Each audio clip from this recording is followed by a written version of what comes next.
I'm Ida Alavune, and this is Celestial You.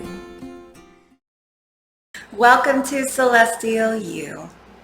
Hey guys, thanks for joining me today. I am going to be talking about this super long Mars transit in the sign of Gemini. Now this started in August of this year, August 20th within the United States, and it is going to persist through the last week of March. So it's really important right now to understand how this energy is going to affect you because, man, it is going to persist. If you think that now in September you've experienced some energies that maybe were challenging for you, I have news for you. This is going to repeat itself. So do not avoid these energies, but instead you can listen to, I'm going to break it down by your rising sign so you can know exactly how this is going to affect you over the next 6 or so months. So it's a big deal. I've already started feeling it myself, and I'm going to try to describe to you what that energy feels like so you can kind of like put your finger on it. But a lot of you have noticed changes that occurred in the end of August. And it's really important to kind of think about how this might affect you and what you can do in the meantime to be more productive. Okay, let's get started. So first I want to go over just what is Gemini and possible manifestations of Mars and Gemini in general.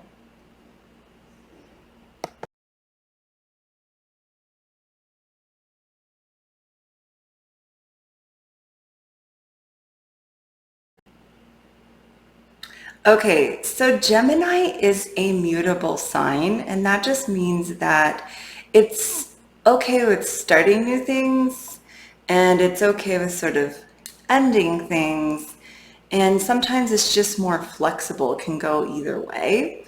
So sometimes that does feel like you are indecisive and not really making decisions. And the reason why you might feel like you're not making decisions is because the emphasis of Gemini is that we are looking at information to inform our path.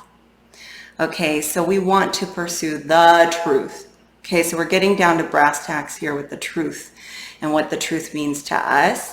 And so by collecting information about the different decisions you might be making over these next 6 months or so, you are really putting together changes that you will make in your life that support your particular understanding or truth.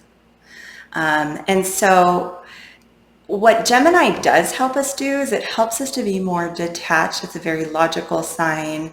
It's really filtering through information without being judgmental. And so that's a really good aspect of Gemini. And it's really looking at what are the ways in which we can detach from outcomes and just weigh and measure all of the inputs in decision-making pieces of information, assimilating new pieces of information, gaining new skills, because Gemini is involved in gaining new skills, which will inform our path. And it's really not the sign of engaging in relationships. Now that's going to be different depending on your personal rising signs. We'll go over that. Some of these cases do incorporate relationships, but generally speaking, Gemini is agnostic of relationships. That's why they can be so free and so tend to not be hampered by relationships, because really they're more interested in thinking. Gemini is ruled by Mercury, and Mercury is the thinking planet, thinking and communicating, rather than necessarily weighing what the partnerships or the relationships are dealing with. So it's a nice time to be detached from those. And even if you are dealing with relationships, it kind of gives you this nice, less judgmental way of backing things up and really looking at the facts and figuring out what your truth is. So those are really good things. Now when we add Mars, okay, so Mars is the planet of really wanting to initiate things. And it's a planet where we're really trying to go after what we want. And so the energy of Mars in Gemini, it's interesting. It feels like we want these things, but we're not exactly ready to make decisions on them. We're still gaining skills, we're gathering information, and really Mars is a very logical planet as well. So there's this sense of not being emotional. It's a sense of being more logical as you go through.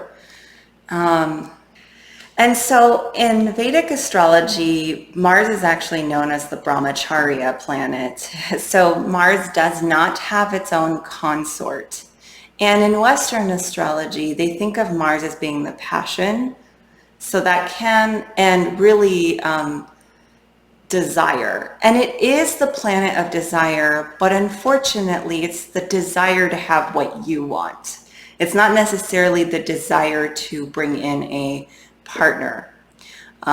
So a lot of this is Mars really wanting to connect to what's most true to them and not necessarily through others. So really it's an inner focus on your own skills and truth.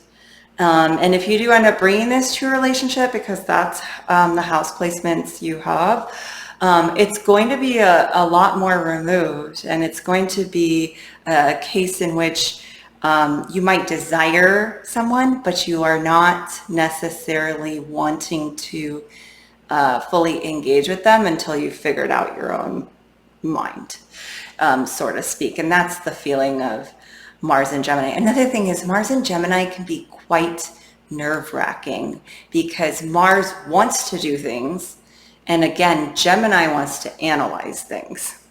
And so it's like, should I do this or should I keep studying this? Should I like move forward on this thing or should I do this other thing? And so there's like this kind of idea that you don't want to be hampered by decisions at the moment. And so is it like big decisions depending on where you are at in your house placements, which I'll go over? You may need to delay decisions until you have made up your mind and collected all of your information and figured out what's true and true to you and your sovereign ideas, because Mars is only concerned with self and self-assertion. So you can see here that it's not lending itself to creating partnerships most of the time. Although it does also represent passion. And so there might be a great passion for partnership, but there may not be a great means for partnership. So that's another thing about Mars. The other thing is Mars can cause disagreements, right? And Gemini is a very genial sign that typically doesn't get into disagreements, but you may find that the disagreements you do get into are a lot of like wordplay or like jumbled up words, because Gemini tends to blurt things out and like say a lot without saying things. And because Mars has this shoot from the hip mentality, you'll go through bursts of like maybe not saying anything and then bursts of saying a bunch of stuff. And it may not be great for communication. Oddly enough. And it does have this like frenetic type of energy where you want to do something, you can't do something, and you feel sort of stuck almost because it is a mutable sign, and mutable signs can keep people, yes, they're able to make changes, but then they don't always want to make those changes. They might feel kind of in between. on things. This air energy, which is Gemini, it's an air sign, it does tend to have us changing our mind quite a bit, right? So there's this feeling of, I want to go in this direction, because Mars is there, but then you realize you've gone into the wrong direction, so you're pivoting. So you can change. This mutable aspect has you changing quite a bit. Unfortunately, you can go down the wrong road, or you may just be experiencing different experiences that then later on result in you going into a different direction. But I can almost bet you that that direction will not become clear or will not make progress until, springtime, really getting into March, where things kind of move on. And so, yes, you may be confronting these things, but it's almost like you're not going in a linear path, and you keep going back and forwards over things you've already pondered and repondering them. And to the extent that that gives you more clarity, it also can feel really frenetic. It can feel like you want to do things, but you keep changing your mind. So again, I don't recommend expecting to make major decisions unless there's some other aspect in your chart that requires it. It may just be a good time to study things and reflect on different things, but not put a whole bunch of pressure on yourself to get things done. But it's just kind of feeling that pressure of wanting to get things done because Mars is there. So that's the frenetic sort of anxiety producing energy of Gemini. You're going to really want to take time to go take little short trips, get out, get about, maybe even in nature, things like that. And that's going to help ground you and offset some of this air energy.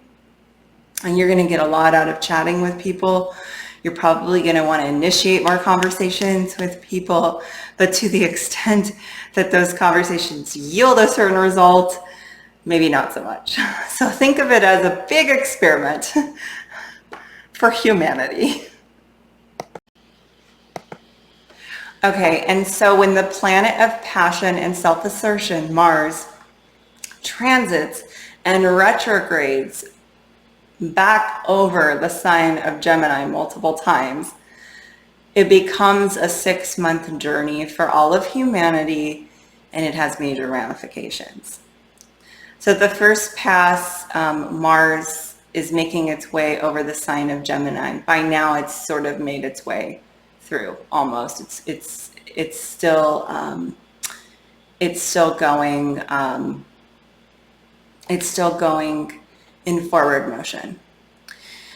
So during this time, from August until about when Mars starts to retrograde, so until the beginning of November, we're really confronting the ways in which we have ascribed beliefs and truths and failed to see the facts, because Gemini is about the facts. It's about organizing, chronicling, and itemizing those facts and that truth. And so we know we have to confront the evidence before us.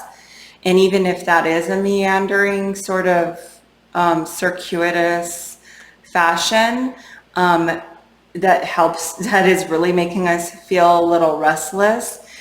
And perhaps, not feeling like analysis paralysis in the head, with Jupiter being in 11th house from Mars, that is going to be a situation where Jupiter, which fuels Mars in the sign of Aries, is going to lend this energy of wanting to really assert yourself. Maybe a lot of fire energy going into the air here. Things may be said that are not necessarily diplomatic at times and are more said quickly or said, overstated. Things are being overstated. at this time. It's us looking at our social constructs and our support system and weighing that and measuring that against our sovereign or independent initiatives in life. Do our friends and our supporters, do they support our authenticity? And if not, is that why we feel so restless? Is that why we're feeling ungrounded? You know, do your social constructs hold space for you? Or are you just constantly doing things for other people? And then during this time of global inflation and the disruption of monetary systems like cryptocurrency, we are seeing that folks are having to potentially make changes in their social circles, in the way in which they conduct themselves through life in a period of uncertainty. And they're really thinking, do my social circles support me and what I want to do? And there's a lot of subconscious fears we have that are at odds with perhaps what we want to accomplish. Mars in Gemini has this unfortunate feeling of wanting an exorbitant amount of information before we make our decisions. And it really is this energy of kind of pushing really hard for the truth and pushing really hard to get things done.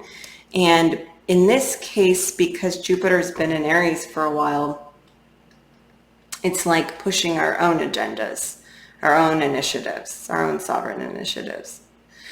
And it's a lot of fire energy. So this can kind of come off as arguments with others. People not communicating very well, because Mars in Gemini creates trigger or conversations that are shooting from the hip, or maybe being a little rash and abrupt with others because you just don't feel like they are valuing your opinion or your initiatives.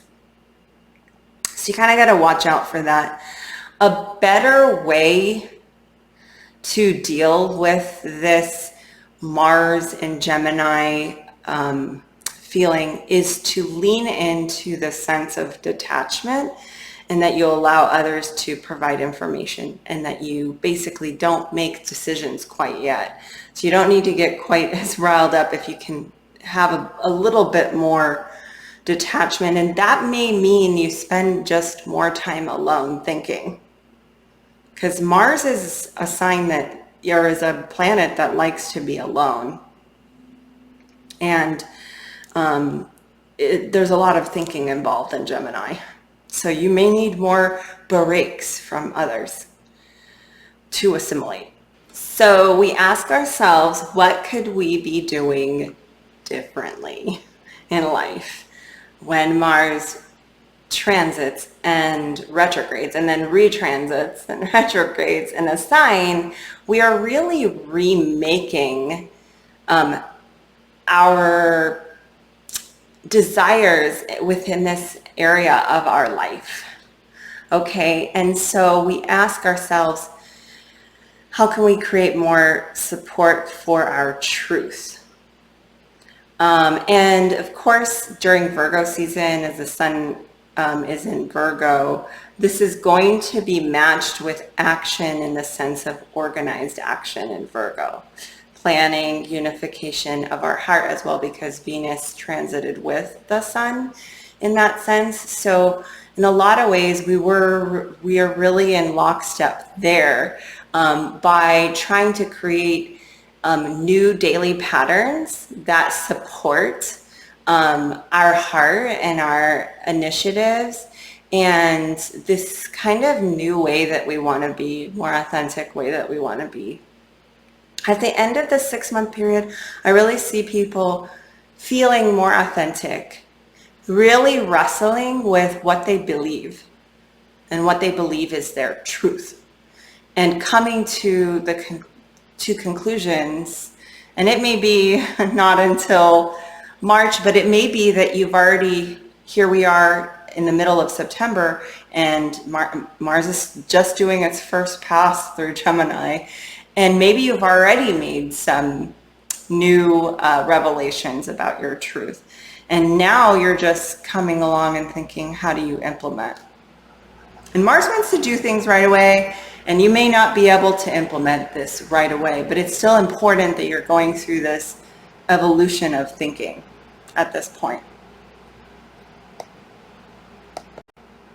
And so right now, as Mercury's in retrograde, and retrograding from the sign of Libra and eventually into Virgo, it's a time where we're taking our logical mind and going back into Virgo and trying to again reframe with this Mars and Gemini energy what exactly we need to do daily and change our thoughts daily and our routines daily to support our sovereign initiatives.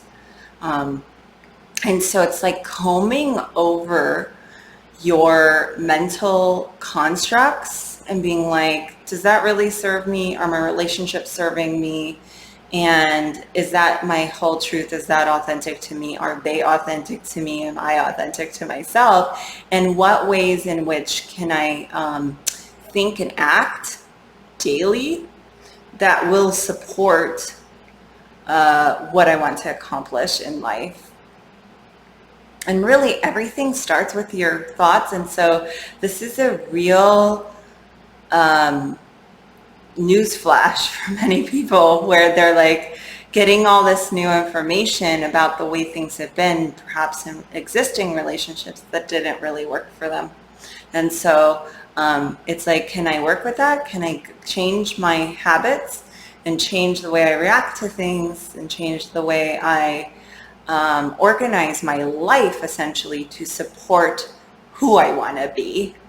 And that's what you're going to be trying to communicate. And during this retrograde, as Mercury continues to be in Virgo and slides back from Libra to Virgo, that's a real feeling of maybe not necessarily being able to communicate everything that you're realizing, but realizing quite a bit of information.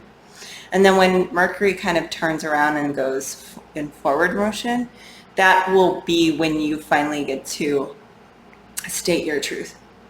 So it'll be really fun and interesting with the Mars energy behind it, because it may be not just stating your truth, but it may be like using a hammer.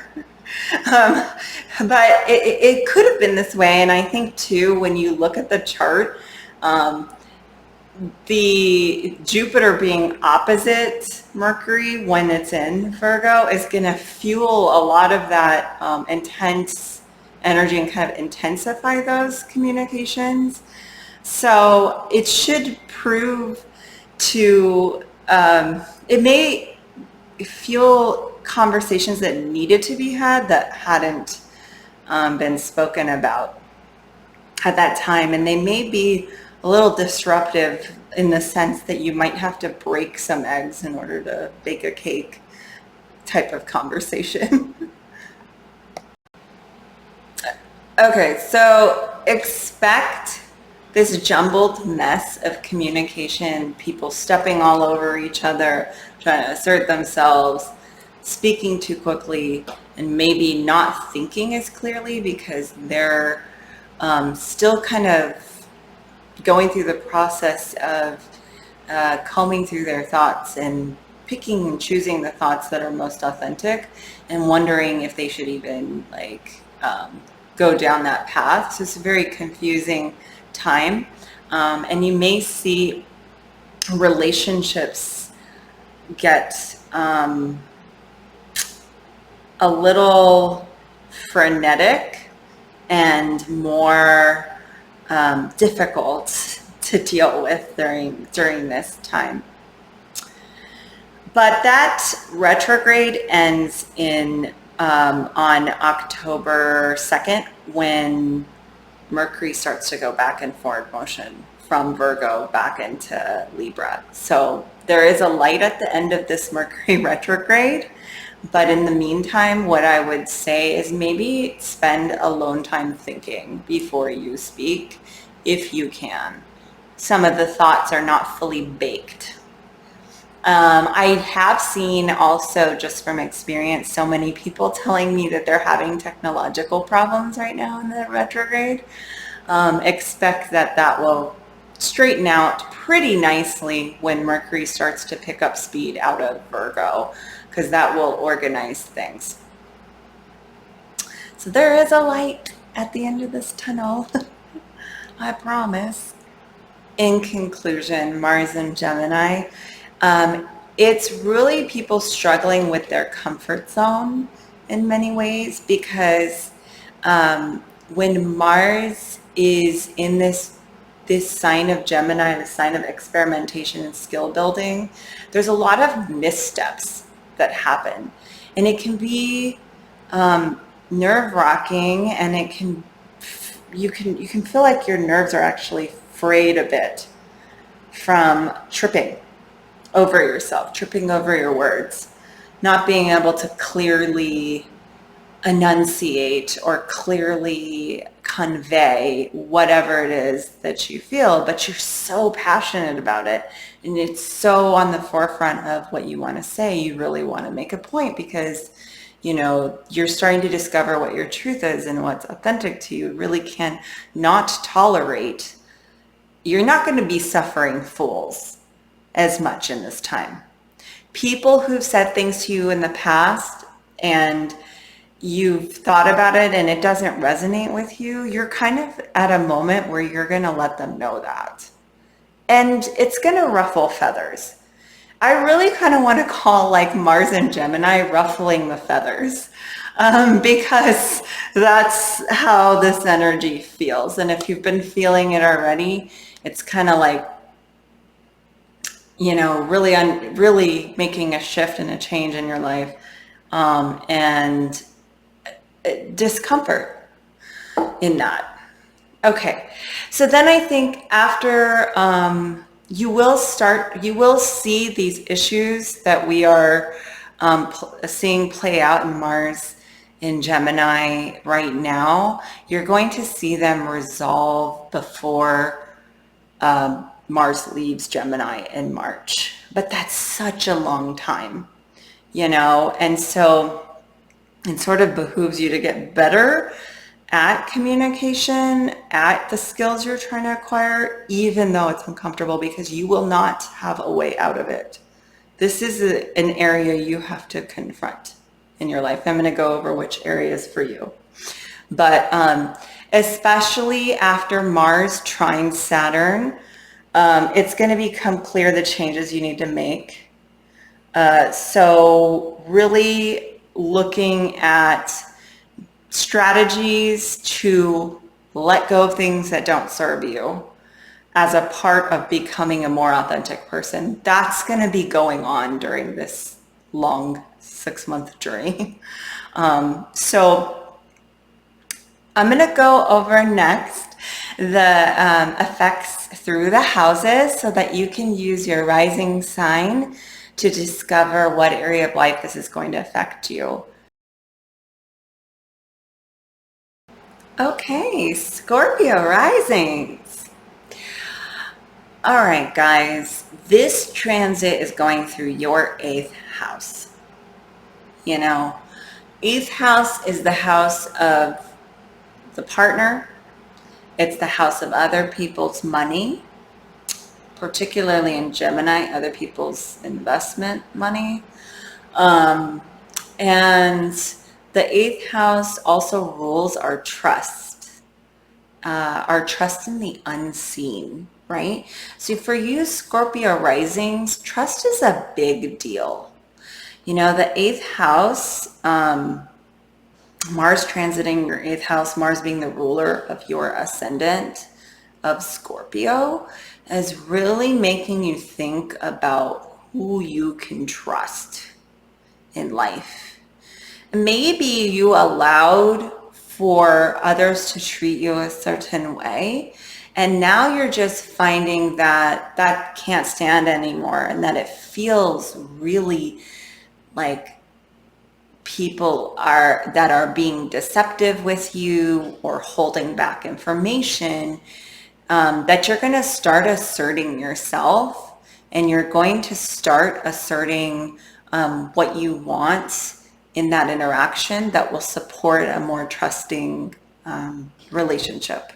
And this is really the sense. The eighth house is the sense of trust in terms of that unseen element between folks, that intimacy, emotional intimacy. And so when Mars transits Gemini, you may have been quite flexible with people, in some ways not asserting your boundaries, okay? However, now that Mars is going through your eighth house, it becomes about learning your boundaries, standing in your truth, and asserting your boundaries with others. This is about stopping your self-abandoning behaviors, okay? You're going to have your own back now. And that's what's happening in this transit. That's how I see this transit for you. And of course, that's because Saturn is simultaneously transiting your fourth house. So this is a time to let go of emotional patterns and attachments to the past that were not serving you. This is a great time to get rid of the demons in your life, or that monkey on your back situation, right? And you're going to have the strength to deal with that, and to demand kind of a more solid, a solid trust structure, and let go of all these ways in which you had bad patterns, bad emotional patterns. The nice thing about Saturn transiting your fourth, your inner emotional body, while Mars is in Gemini, is that you're really able to kind of step back from those emotions and be more factual, more logical, really, with Mars transiting through. So it's kind of just like teasing apart, why do I not feel good about this? Why does this get under my craw, so to speak? And that's what you're going through in this transit. And the nice thing is, while Jupiter's in Aries, you are able to make changes to your daily routines that will support that newfound sense of trust and detachment, letting go of emotional addictions and things like that. So this is so important for Scorpio risings, because the Scorpio rising is a sign of someone who wants to have trust, and is often, it's very difficult to come by. And so when they find self-trust within this transit, it can really help. Now, just from a surface level, if you're Scorpio rising and Mars transits your eighth, you could just simply see that your spouse is acquiring metal or land or housing assets, or there's going to be a change in those assets, a trade in those assets as well. So that's kind of like another way in which this, if you are in a marriage, you might see that. Or you might actually inherit some land from other people at this time. Okay, so thank you for joining me for Mars in Gemini through the signs. As a reminder, I just want to say that this transit will continue until October. So if you haven't had enough of Mars transiting your house of Gemini, just buckle up, Buttercup, because this is a strange energy. Um, it is going to ultimately make you more authentic. And, you know, in a world where we really rarely see truth or people standing up for truth, this is reshaping our ability to communicate our truth to people, to understand our truth, to work through it mentally, even though it's uncomfortable. So hang in there, and thank you for joining me at Celestial You. Make sure to hit the subscribe button, the like button, and share with your friends, especially if you know that they might be going through a difficult transit. Let's face it, this is going on for a very long time, and it could be quite challenging. If you want a personal reading, you can find me at www.thecelestialyou.com, and I'd be happy to help you work through your personal issues regarding this transit. So thank you very much, everybody, and take care. Bye.